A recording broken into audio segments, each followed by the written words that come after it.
अस्सलाम वालेकुम नाज़रीन, welcome to my YouTube channel. I am Irfan Aslam. Students, पिछले वीडियोज़ के अंदर हमने एमएस ऑफिस का इंट्रो डिस्कस किया था और आप लोगों से मैंने कहा था कि आपके कंप्यूटर में 2007 का जो वर्जन है वो इंस्टॉल होना चाहिए। तो आज की इस वीडियो के अंदर हम देखेंगे कि अगर आपके सिस्टम में एमएस ऑफिस इंस्टॉल है तो उसके अंदर से हम एमएस वर्ड को कैसे ओपन करेंगे। जैसे कि मैंने आपको बताया था कि पहले हम एमएस वर्ड करेंगे, उसके बाद हम एमएस एक्सेल करेंगे और फिर लास्ट पे जो है हम एमएस पावर पॉइंट करेंगे। तो आज की इस वीडियो के अंदर हम देखेंगे कि हम एमएस ऑफिस अगर आपका इंस्टॉल है तो वहाँ से हमने एमएस वर्ड को ओपन कैसे करना है। तो उससे पहले कुछ चीज़ें समझ लें। स्क्रीन जो आपको नज़र आ जाती है, हमारे कंप्यूटर की, लैपटॉप की जो भी स्क्रीन आपको नज़र आती है, ये डेस्कटॉप कहलाता है। और इस डेस्कटॉप के ऊपर जितने भी ये सिम्बल्स आपको नज़र आ रहे हैं इनको हम आइकॉन्स बोलते हैं। इस नीचे ये जो रो है इसको टास्क बार बोलते हैं। ये टास्क बार है और इसको टास्क बार इसलिए बोलते हैं क्योंकि जो भी हम काम कर रहे होते हैं वो यहाँ पे ओपन होता है। जैसे ये एमएस ऑफिस का फोल्डर ओपन है तो ये मैं एमएस ऑफिस के फोल्डर पे काम कर रहा हूँ तो ये यहाँ पे ओपन है और इसको मैं यहाँ से मिनिमाइज़ भी कर सकता हूँ। जो भी आप काम कर रहे होंगे तो वो आपका यहाँ पे टास्क बार पे शो हो रहा होगा। अब अगर आपके पास एमएस ऑफिस इंस्टॉल है, विंडो 7 है या कोई सी भी विंडो है, आपने क्या करना है कि ये कोने पे आपका विंडो बटन होगा या कीबोर्ड पे जो विंडो बटन होगा वो आपने दबा देना है। और इस तरह अगर विंडो 7 है तो यहाँ पे ही सर्च का ऑप्शन होगा। अगर विंडो 8.1 है तो आपने एरो क्लिक करना है और यहाँ से आपका सर्च का ऑप्शन होगा। आपने सर्च के ऑप्शन के अंदर जस्ट आपने वर्ड जो है वो सर्च करना है और यहाँ पे आपने ये देखिए आपके सामने शो हो गया माइक्रोसॉफ्ट ऑफिस वर्ड 2007। आप इसके राइट क्लिक करके इसको यहाँ पे आपके पास लिखा होगा पिन टू टास्क बार। अगर विंडो 7 है तो आपके पास डायलॉग बॉक्स खुल जाएगा जिसके ऊपर लिखा होगा पिन टू टास्क बार। तो आपने उसको पिन टू टास्क बार कर लेना है। अभी मैं आपको करके दिखाता हूँ। राइट क्लिक की और ये नीचे मैंने पिन टू टास्क बार कर दिया। पिन टू टास्क बार करने का फ़ायदा ये हुआ कि ये जो वर्ड का सॉफ्टवेयर है ये इसका आइकॉन यहाँ पे आ गया है। अब मेरे पास एक सिंगल एक्सेस होगी, मैं इसको यहीं से सिंगल क्लिक करके इसको ओपन कर सकता हूँ। अगर किसी ने टास्क बार नहीं किया हुआ तो वो यहाँ से पहले इसको सर्च करेगा, ठीक है, WORD वर्ड, और इसके ऊपर लेफ़्ट क्लिक कर देगा तो ये फाइल जो है ये ओपन हो जाएगी। तो आज की इस वीडियो के अंदर एक तो हम ये ऑफिस बटन को डिस्कस करेंगे, दूसरा हम ये सारी चीज़ें डिस्कस करेंगे जो MS वर्ड की बेसिक्स हैं। ठीक है, वीडियोस कुछ लेंथी होंगी तो आपसे रिक्वेस्ट है कि आप इसको कम्प्लीटली वॉच करें अगर आप इसको वाकई ही सीखना चाहते हैं, समझना चाहते हैं, क्योंकि ये मौका आपको बार बार नहीं मिलेगा। तो थोड़ी सी लेंथी होगी क्योंकि आप लोगों को समझाना है तो इसके लिए डिटेल से वीडियो बनाना ज़रूरी है। तो अब जैसे कि MS वर्ड आपने ओपन किया, यहाँ पे हमारे पास एक मिनिमाइज़ का ऑप्शन है। अगर आप माउस उसके ऊपर छोड़ देंगे मिनिमाइज़ का ऑप्शन आ जाएगा। यहाँ पे रिस्टोर डाउन का है, इसका मतलब ये है कि आप विंडो छोटी करना चाहते हैं या फुल स्क्रीन व्यू देखना चाहते हैं। और ये मिनिमाइज़ का मतलब ये है कि अगर आप यहाँ पे काम कर रहे हैं और आपको अचानक से कुछ और देखना है तो आप यहाँ से इसको क्लोज़, ये क्लोज़ का बटन है, इसको आप क्लोज़ नहीं करेंगे बल्कि आप इसको मिनिमाइज़ करेंगे। मिनिमाइज़ करके ये देखिए आपके पास ये डॉक्यूमेंट्स ओपन होता है। अब इसको मिनिमाइज़ करके कोई भी कुछ और ओपन कर सकते हैं, उसको भी मिनिमाइज़ कर सकते हैं। कोई भी वीडियो आप जो है वो ओपन कर सकते हैं, कुछ भी आप यहाँ से ओपन कर सकते हैं और इसको यहाँ से मिनिमाइज़ भी कर सकते हैं, यहाँ से क्लोज़ भी कर सकते हैं। क्लोज़ आपने वो करनी है जिसकी आपको ज़रूरत नहीं होगी, वो आपने यहाँ से क्लोज़ कर देनी है। ठीक है, तो एक्सेल और पावर पॉइंट के बारे में हम जब एक्सेल और पावर पॉइंट की बारी आएगी तब डिस्कस करेंगे। अभी हम सिर्फ अपनी वीडियोज़ के अंदर MS वर्ड को डिस्कस करेंगे।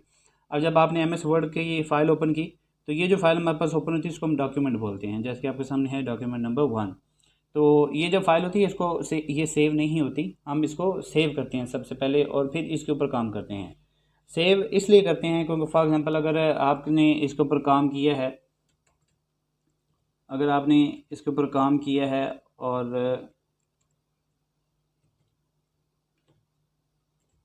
आप काम कर रहे हैं और ये आपने एक काम कर लिया, आपके पास जो भी काम था ये आपने किया। अब ये देखिए यहाँ पे डॉक्यूमेंट 1 ही सेव हो रहा है, शो हो रहा है। ये फाइल सेव नहीं है, आपने जैसे इसके ऊपर काम किया हुआ है लेकिन आप इसको सेव नहीं किया। अब अगर खुदा न खासा एकदम लाइट चली जाती है या आप खुद इसको बंद कर देते हैं तो ये जो सिस्टम होता है ये तो बंद हो जाता है। तो ये जो फाइल होती है, जो भी आपने काम किया था, जो भी आपने इसके ऊपर फॉर्मेटिंग की होती है, जो भी आपने इसके ऊपर किया था वो सेव नहीं होती और ये सब कुछ ख़त्म हो जाता है और उसको नुकसान ये होता है कि आपको सारा कुछ नए सिरे से करना पड़ता है। तो MS वर्ड जब भी आपने स्टार्ट करना है सबसे पहले क्या करना है, आपने उसको सेव करना है। और सेव कैसे करना है, अपने नोटबुक पकड़ें, उसके अंदर 2 शॉर्ट की लिखें। सेव की है जी Ctrl+S, ये होगी आपके पास सेव। और एक होता है सेव एज़, उसकी शॉर्ट की है F12, ये नोट डाउन कर लें। Ctrl+S ये होगा आपके पास सेव, देखिए CTRL+S ये होगा सेव। और F12 जो होगा, F12 जो फंक्शन की है जो मैंने आपको बताई थी वो होगी हमारे पास सेव एज़। अभी हम इसका फंक्शन देख लेते थे कि सेव और सेव एज़ में क्या फ़र्क है। और ये एक बहुत इंपॉर्टेंट क्वेश्चन है। जब मेरा जॉब का इंटरव्यू हुआ था तो मुझसे ये क्वेश्चन पूछा गया था कि सेव और सेव एज़ में क्या फ़र्क है। अब एक तो ये शॉर्ट कीज़ हैं सेव और सेव एज़ करने के लिए, और एक मैनुअल तरीका है। जो भी शॉर्ट की होगी, शॉर्ट की के साथ साथ MS ऑफिस के अंदर मैनुअल तरीका भी होगा। मैनुअल तरीके से मतलब ये है कि आप माउस से सारा काम कर सकते हैं, बजाय इसके कि आप Ctrl+S कीबोर्ड से दबाएं या F12 दबाएं। लेकिन शॉर्ट कीज़ जितनी ज़्यादा आपको याद होंगी और जितनी ज़्यादा यूसेज आप शॉर्ट कीज़ का करेंगे, आप उतने ही प्रोफेशनल लगते हैं कि MS ऑफिस के ऊपर काम करते हुए, और ये आपको आना बहुत ज़रूरी है। पेपर में भी यही पूछी जाती है, इंटरव्यू में भी यही पूछी जाती है। यहाँ पे देखें लेफ्ट साइड पे ये आपको नज़र आ, इसको क्लिक करें, क्लिक ना करें बल्कि माउस रख छोड़ें तो आपको ऑफिस बटन लिखा हुआ नज़र आएगा। ठीक है, ये साथ में ऑप्शन है सेव का, ये देखिए शॉर्ट की भी शो होगी Ctrl+F। ये हमारे पास है जी अनडू, और ये है जी हमारे पास रीडू। ठीक है, इनको हम बाद में देखेंगे कि अनडू रीडू का क्या फंक्शन है। तो आज की इस वीडियो के अंदर हम जस्ट ऑफिस बटन जो है इसको डिस्कस करेंगे। इसके अंदर जितने फंक्शन है वो सारी चीज़ें हम आज डिस्कस करेंगे। एक तो मैंने आपको बता दिया सेव के लिए Ctrl+S, दूसरा बता दिया F12। अच्छा, जब आपके पास नया डॉक्यूमेंट ओपन होता है, ये वर्ड का जो भी डॉक्यूमेंट ओपन होता है, ये मैंने अभी आपको बताया कि इसको हम डॉक्यूमेंट बोलते हैं। अभी ये देखिए मैंने 2 डॉक्यूमेंट ओपन किए हैं, ये वाला है डॉक्यूमेंट 1 और ये है डॉक्यूमेंट नंबर 2। और अगर मैं एक और ओपन करना चाहता हूँ तो ये मेरे पास एक और आ गया डॉक्यूमेंट नंबर 3। अब क्या है कि मैं पहले सेव करूँगा। फर्स्ट टाइम जब आपने सेव करना है वो आपसे पूछेगा कि आपने इसको कहाँ पे सेव करना है। फर्स्ट टाइम वो सिर्फ आपसे पूछेगा। अभी अगर मैं Ctrl+S दबा रहा हूँ, ठीक है, उसने मुझसे पूछ लिया कि ये जो बार है यहाँ पे शो करेगा कि अगर आप इसको यहाँ से सेव कर देते हैं बगैर कुछ सेलेक्ट किए कि यहाँ पे सेव होगा दिस PC डॉक्यूमेंट्स, यानी कि विंडो C में ये सेव होगा। अब आपने क्या करना है, ये आपके पास 2 कॉलम्स ओपन है, ये लेफ़्ट साइड वाला है और ये राइट साइड वाला है। लेफ़्ट साइड पे आपका पूरे कंप्यूटर का सिस्टम है, आप जिस चीज़ को भी क्लिक करके सेव करना चाहते हैं वहाँ पे जाके आप सेव इसको कर सकते हैं। तो विंडो C और विंडो C के ऊपर ये जो फंक्शन है videos, pictures, music, download, documents, इनमें आपने कुछ भी सेव नहीं करना, क्योंकि ये सारी चीज़ें विंडो C का हिस्सा होती हैं। और जब आपकी विंडो उड़ जाती है तो ये सारी चीज़ें जो है वो डिलीट हो जाती हैं। आपने जो भी फाइल बनाई थी, जो भी काम किया था, वो विंडो C उड़ने के साथ साथ सारा काम आपका उड़ जाता है। जो विंडो D और विंडो E होती हैं, ये आपकी हार्ड होती है, आपकी जो पार्टीशंस हैं वो होती हैं। यहाँ पर आप कुछ भी सेव कर सकते हैं, अपनी मूवीज़, पिक्चर्स, अपना डाटा। तो यहाँ से जो चीज़ सेव होगी D और E में, या इसके अलावा जो और पार्टीशन आपकी अगर आपने बनाई हुई है, तो वो चीज़ें नहीं ख़त्म होती, चाहे विंडो उड़ भी जाए। आपका 2-2 साल अगर आप विंडो ना करवाएं तो आपका डाटा महफूज ही रहता है, क्योंकि आपका डाटा आपकी SSD में रहता है और वो सेव रहता है। ठीक है, तो आपने हमेशा D में या E में कोई सी भी एक पार्टीशन सेलेक्ट करनी, उसमें आपने सेव करना। अब मैंने यहाँ पे इसको D को सिलेक्ट किया। अब क्या करूँगा कि ये ऑलरेडी फ़ोल्डर ओपन है, ठीक है। अब मैं इसमें से एक फ़ोल्डर बनाऊंगा। यहाँ आपके ऊपर न्यू फोल्डर का शो हो रहा होगा, या आप जस्ट अगर नहीं शो हो रहा होगा तो आप राइट क्लिक करके उसको न्यू फोल्डर वहाँ से बना सकते हैं। अब मैंने न्यू फोल्डर किया। अब न्यू फोल्डर के ऊपर हम कर लेते हैं जी लेक्चर्स। ठीक है, यहाँ से मैंने लेक्चर्स टाइप कर दिया। अब इसको मैंने जस्ट एंटर करना है, तो एक तो इसका नाम एडिट हो जाएगा, और दूसरा ये है कि इसको दोबारा एंटर करूँगा या इसके ऊपर क्लिक करूँगा, नीचे ओपन लिखा हुआ यहाँ पर नज़र आ रहा था, अभी तो सेव है। जब सेव करेंगे तो सेव हो जाएगा। अब ये आपके सामने वो न्यू फोल्डर ओपन हो गया। यहाँ से ऊपर आपको शो भी हो रहा है कि this PC local disk D में लेक्चर्स का जो हमने फोल्डर बनाया है वहाँ पे ये चीज़ सेव होगी। No item match your search, it means कि यहाँ पे कोई चीज़ है नहीं, या जो हमारा टाइटल है इसको मैच नहीं कर रही। अब हम यहाँ पे लिख सकते हैं, आप इसको लिख लें वर्ड लेक्चर 1, कोई सा भी आप इसको टाइटल दे सकते हैं, वर्ड लेक्चर 1। ठीक है, वर्ड 1 में इसको लिख दिया मैं। अब इसको कर दूँगा सेव। ठीक है, अब यहाँ पे देखें, जहाँ पे डॉक्यूमेंट 1 शो हो रहा था वहाँ पे वर्ड 1 शो हो रहा है। जो भी हम टाइटल अपने डॉक्यूमेंट को देंगे उसका टाइटल यहाँ पे शो हो जाएगा। जबकि अगर हम दूसरी विंडोज़ को ओपन कर देते हैं तो डॉक्यूमेंट नंबर 2 और डॉक्यूमेंट नंबर 3, अब ये मेरे पास सेव नहीं है। अब ये तो होगी चीज़ सेव। और दूसरा सेव ये है कि आप यहाँ से भी क्लिक कर सकते हैं तो चीज़ सेव हो जाती है। आप यहाँ ऑफिस बटन में जाते हैं तो आपके पास यहाँ पर सेव का ऑप्शन है और सेव एज़ का ऑप्शन है। अब सेव करेंगे तो सेम वही तरीके का होगा जो अभी मैंने आपको करके दिखाया है। ठीक है, इसके साथ सेव एज़ क्या होती है, अगर आप एक ही डॉक्यूमेंट को डिफरेंट जगह पर सेव करना चाहते हैं, आप चाहते हैं कि D में भी हो, D में दूसरे फोल्डर में भी हो और आपके डेस्कटॉप पे भी सेव हो, यानी कि एक जो डॉक्यूमेंट आपके पास शो है आप उसको डिफरेंट जगह पर सेव करना चाहते हैं, तो तब आप सेव एज़ करते हैं। सेव एज़ करने के लिए चाहे तो आप यहाँ से सेव एज़ के बटन को क्लिक कर लें। अब ये जो फाइल हमने सेव की है, अगर हम इसी फाइल को किसी दूसरी जगह पे सेव करना चाहते हैं तब हम सेव एज़ की मदद लेते हैं। अब चाहे तो यहाँ पे जाकर आपने यहाँ से सेव एज़ का ऑप्शन करना है। सेव एज़ का ऑप्शन जस्ट आपने क्लिक करना है। ये जो चीज़ें आपके सामने शो हो रही हैं इनके ऊपर आपको जाने की ज़रूरत नहीं है। आपने क्या करना है, यहाँ पे जस्ट क्लिक करना है सेव एज़। ठीक है, ठीक है। सेव एज़ सेम वही तरीका होगा जिस तरह हमने सेव किया और उसने डेस्टिनेशन पूछी और उसने हमसे पूछा आपने इसको कहाँ पे सेव करना है। तो जैसे कि अभी पहले हमने डी में सेव किया था, हमने यहाँ पे लेक्चर का फ़ोल्डर बनाया था, लेक्चर के फ़ोल्डर के अंदर हमने इसको सेव किया था। ठीक है, अब वो पूछ रहे हैं कि आप क्या इसको किसी और जगह पे भी करना चाहते हैं, तो हम चाहे जी बिल्कुल, अगर हम करना चाहते हैं तो हम यहाँ पे ई में कर सकते हैं, हम चाहें तो डेस्कटॉप पे कर सकते हैं, डाउनलोड में कर सकते हैं, ज़पिया में कर सकते हैं, जो भी आपका फोल्डर है। अब यहाँ पे मैं डेस्कटॉप पे क्लिक करता हूँ, वर्ड 1 टाइटल, अब यहाँ पे वही आएगा। ठीक है, टाइटल चाहे वही रखने, चाहे इसको आप टाइटल कुछ और कर लें। ये टाइटल अगर आप जिस चीज़ पे पहले सेव है अगर उसी में सेव करेंगे तो आपसे ये पूछेगा कि इस टाइटल की फ़ाइल पहले भी सेव है, इस फोल्डर के अंदर आप इसको एडिट कर लें। लेकिन अगर आप उस फोल्डर से बाहर कहीं भी सेव करेंगे तो आपसे ये नहीं पूछेगा कि इस टाइटल के नाम से एक और फाइल भी ओपन है। तो ये होता है सेव एज। अब यहाँ पर अगर मैं इसको सेव कर देता हूँ तो ये मेरे डेस्कटॉप पर भी सेव होगी। ये हो गया सेव और ये दूसरा हो गया सेव एज। इनके एक फ़ाइल को अगर आप सेव करना चाहते हैं तो वो तो हम कंट्रोल एस से सेव कर लेते हैं, लेकिन अगर उसी फाइल को आप किसी और जगह पे सेव करना चाहते हैं अपनी मर्ज़ी की डेस्टिनेशन पर, तब आप सेव एज़ की मदद लेते हैं। सेव एज़ की जो शॉर्ट की है वो F12 है, और जब भी आपने सेव एज़ करना तो आपने F12 दबाना है। अभी मैंने F12 दबाया तो ये आपके फिर मुझसे पूछ रहा है। सेव एज़ से मुराद ये है कि आप जितनी दफ़ा मर्ज़ी इसको जहाँ जहाँ मर्ज़ी इसको सेव करें। वो आपसे ये नहीं पूछेगा कि आप ऑलरेडी इसको सेव एज़ कर चुके हैं। सेव एज़ से मुराद ये है कि आप इसको बार बार जहाँ मर्ज़ी सेव कर लें। ठीक है, अब सेव और सेव एज़ में एक्चुअली फ़र्क क्या है? फ़र्क ये है कि अब ये आपके पास आपकी एक फ़ाइल खुली हुई है। ठीक है, अब इसके अंदर क्या है कि मैं यहाँ पे इसके ऊपर एडिटिंग करने लगा हूँ। ये मैंने इसको येलो कर दिया। ठीक है, अब अगर यहाँ पे इसको मैंने येलो कर दिया और ये जो रो है हमारे पास फर्स्ट वाली, इसको जो है मैं अंडरलाइन कर रहा हूँ। ठीक है, इसको मैं जो है बोल्ड कर रहा हूँ। इसको जो है मैंने यहाँ से इसका फ़ॉन्ट्स कलर जो है वो चेंज कर दिया। ठीक है, अब ये जो छोटा मोटा काम जो मैंने ये इसके ऊपर किया, ये मैंने एक्चुअली इसके ऊपर फॉर्मेटिंग किया है। अब फॉर्मेटिंग तो मैंने अपनी ये फ़ाइल के अंदर कर ली, लेकिन क्या मैंने इसको सेव किया? मैं इसको सेव नहीं किया। अब जो फाइल मेरे पास ओपन है word1.docs, वहीं उसी फाइल के अंदर मैंने इसको एडिट किया, लेकिन इसको मैंने सेव नहीं किया।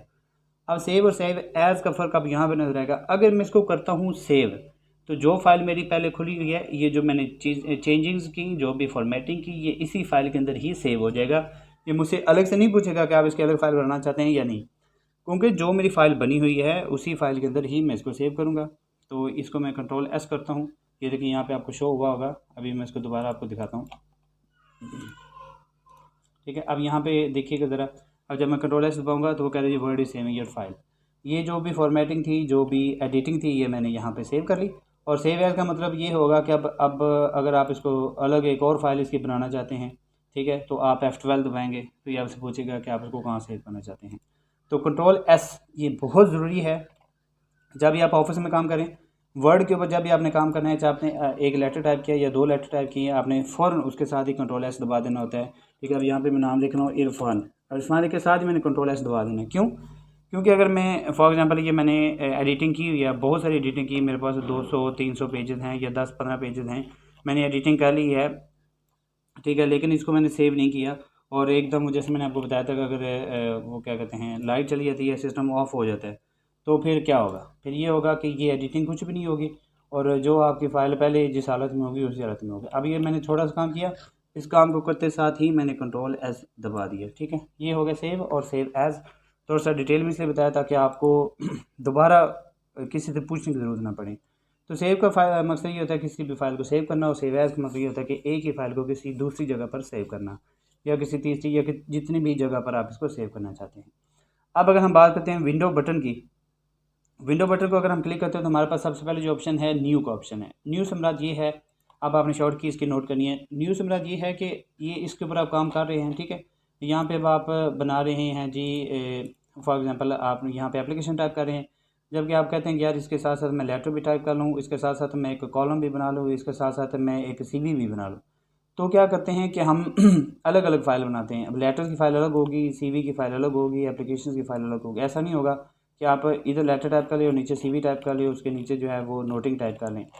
जो भी काम होता है उसको हम अलग अलग करते हैं। एप्लीकेशंस अगर हमने टाइप करनी हो तो एप्लीकेशंस की एक फ़ाइल हम अलग रखते हैं, CVs की अलग रखते हैं, लेटर्स की अलग रखते हैं।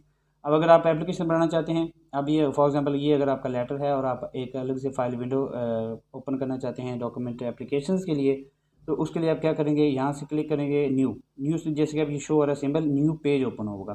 ठीक है, एक नया डॉक्यूमेंट ओपन हो जाएगा। इसकी जो शॉर्ट की है वो Ctrl+N है। Ctrl+N आप दबाएंगे तो इस तरह आपके सामने एक ये पूछेगा आपके ब्लैंक डॉक्यूमेंट या न्यू ब्लॉग पोस्ट। आपने क्या करना है, सिर्फ ब्लैंक डॉक्यूमेंट के ऊपर ही रहने देना है और यहाँ से आपने नीचे इसको क्रिएट कर देना है। ठीक है, ये आपके पास उसी तरह की एक नई जो फाइल है वो ओपन हो चुकी है। अब ये जो न्यू डॉक्यूमेंट ओपन हुआ है ये डॉक्यूमेंट नंबर 4 हो गया, क्योंकि हम पहले 3 ओपन किए हुए हैं मैंने।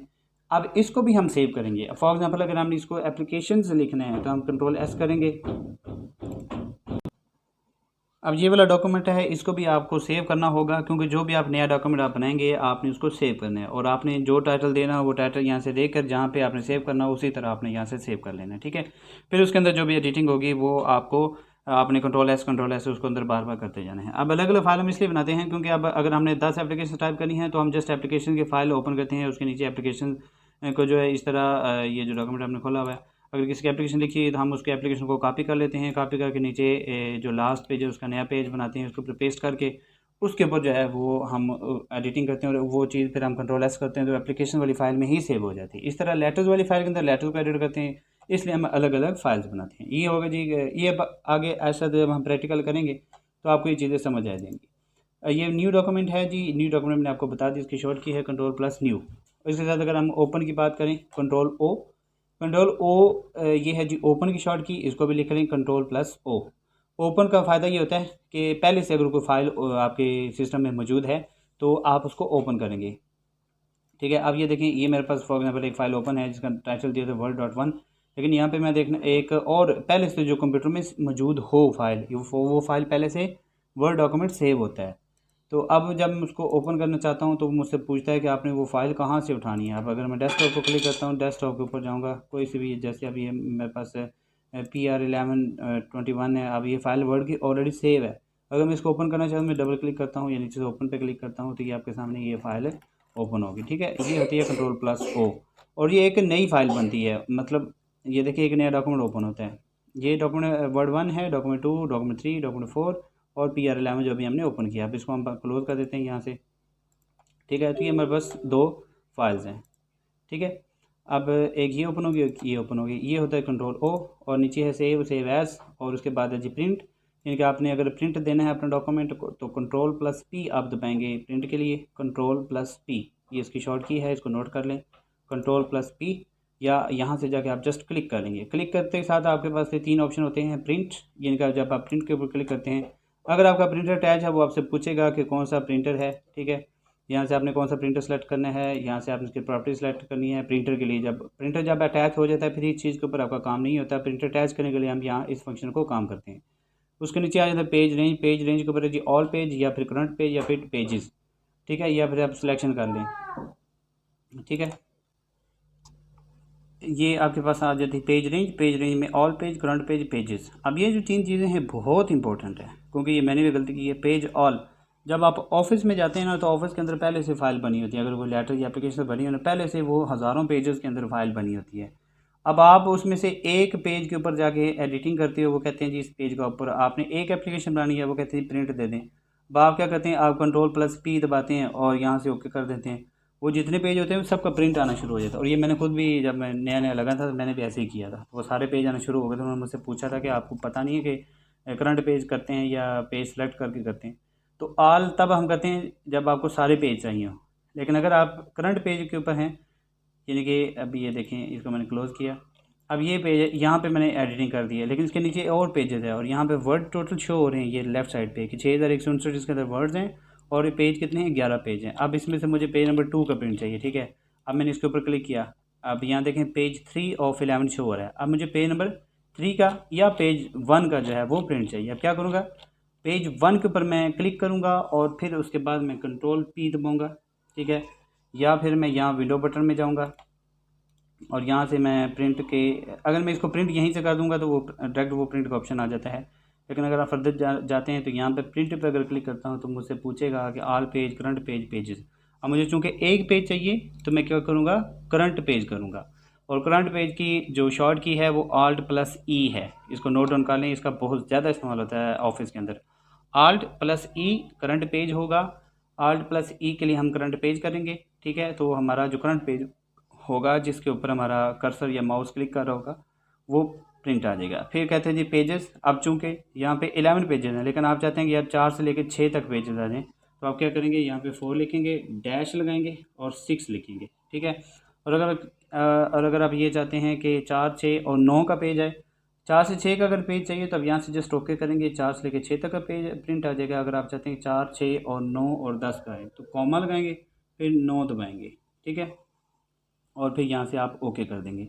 डायरेक्ट रेंज सेलेक्ट करनी हो तो आप डैश दबाते हैं, और अगर आपने अलग अलग करनी है तो फिर आप कॉमा लगाते हैं। जैसे 9 के साथ मैं 10 लगा देता हूँ तो ये 4, 6, 9 और 10 का प्रिंट देगा, ठीक है। तो ये ऑल पेज, करंट पेज और पेजेस।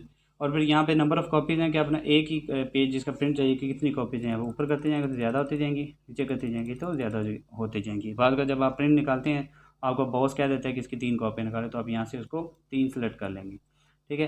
प्रिंट व्हाट यहाँ पे डॉक्यूमेंट होने चाहिए, ये सारी चीज़ें ऐसी रहनी चाहिए, इनको आपने छेड़ना नहीं है। और कोलैट का मतलब ये होगा कि अगर आप 3 कापियाँ लेना चाहते हैं और फाइल बनी है 3 पेजेस की, तो अगर ये कोलैट का चेक होगा तो ये देखें 1, 2, 3 पहले 3 पेज निकलेंगे, फिर 1, 2, 3 दूसरे, फिर दोबारा उसकी कापी निकलेगी तरतीब के साथ। अगर कोलैट नहीं होगा तो अगर आपने एक डॉक्यूमेंट की 3 कापियाँ चाहिए तो जो पहला पेज होगा उसकी 3 कापी निकलेंगी, फिर दूसरे पेज की 3 कापी निकलेंगी, फिर तीसरे पेज की 3 कापी निकलेंगी, फिर आप उसको मैनुअली सेट करेंगे। लेकिन अगर इसको कोलैट कर देते हैं तो 1, 2, 3 एक फाइल पूरी निकलेगी, फिर 1, 2, 3 की दूसरी कापी निकलेगी, ठीक है। और वीडियो थोड़ी सी होगी लेंथी ज़्यादा ही। और इसके बाद है जी सेव एज, प्रिंट और prepare, send, publish, close.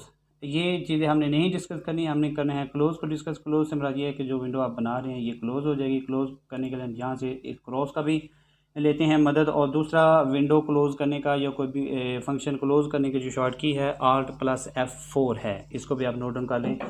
Alt+F4, Alt+F4 से क्या होता है कि हम इसको क्लोज़ करते हैं। अब जैसे ये इसको हमने यहाँ से क्रॉस करना है, यहाँ से क्लोज़ कर सकता हूँ, विंडो बटन से भी यहाँ से भी क्लोज़ इसको कर सकता हूँ, लेकिन आपने क्या करना है, आपने Alt+F4 दबाना है। Alt+F4 दबाएंगे तो ये विंडो जो है ये बंद हो जाएगी, ठीक है।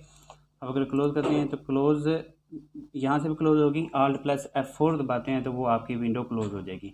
तो ये भी इंटरव्यू में क्वेश्चन पूछा जाता है कि Alt+F4 क्या चीज़ है, तो वो होता है जी कोई भी विंडो या कोई भी डॉक्यूमेंट को क्लोज़ करना हो तो हम Alt+F4 दबाते हैं। तो ये है जी आज की इस वीडियो। इसके अंदर हमने ऑफिस बटन को डिस्कस किया। बेटा शोर नहीं करो। इसके अंदर हमने new, open, save as, print और क्लोज़ वगैरह की जो कीज़ हैं इनको डिस्कस किया है। मैं उम्मीद करता हूँ आपको ये सारी चीज़ें समझ आई होंगी। तो काइंडली इनका प्रैक्टिकल कर लें और बार बार इसकी प्रैक्टिस करें। जब आपके पास नया डॉक्यूमेंट होता है तो आप चाहते हैं कि हमारे पास अब चीज़ें तो हैं नहीं, तो हम टाइप कहाँ से करें, तो उसका शॉर्ट की ये होती है कि आप = दबाएँ, RAND दबाएँ, रैंडम, और आप छोटी ब्रैकेट लगाएँ, शिफ्ट दबा के 9 दबाएँ। इसके अंदर आपको जितने पैसे चाहिए हों, 10 पैसे चाहिए हों, 1000 पैसे चाहिए, 5 पैसे चाहिए हों, जितने भी पैसे चाहिए हों, शिफ्ट दबा कर यहाँ पे इसको ये दबा लें, ठीक है। अब यहाँ पे ये आपका कर्सर आपकी जो ब्रैकेट से बाहर होना चाहिए। अब एंटर दबाएंगे तो आपके पास पैसे आ जाएंगे, इसके ऊपर आप काम कर सकते हैं, ठीक है। तो ये एक फार्मूला है, इसको भी नोट डाउन कर लें, ठीक है। तो मैं उम्मीद करता हूँ आपकी वीडियो पसंद आई होगी। काइंडली वीडियो को कम्प्लीटली वॉच करें, वीडियो को लाइक करें। लाइक करने से ये फ़ायदा होता है कि एक तो आपके वो लाइक वीडियोज़ में ऐड हो जाती है, आपको बार बार ढूंढनी नहीं पड़ेगी। दूसरा ये है कि बहुत सारे लोगों तक ये पहुँच जाती है, ठीक है। तो मैं उम्मीद करता हूँ आपको मेरी वीडियो पसंद आई होगी। तो इंशाल्लाह आपसे नेक्स्ट लेक्चर में मुलाकात होगी। तब तक के लिए इजाज़त दें। अल्लाह हाफ़िज़।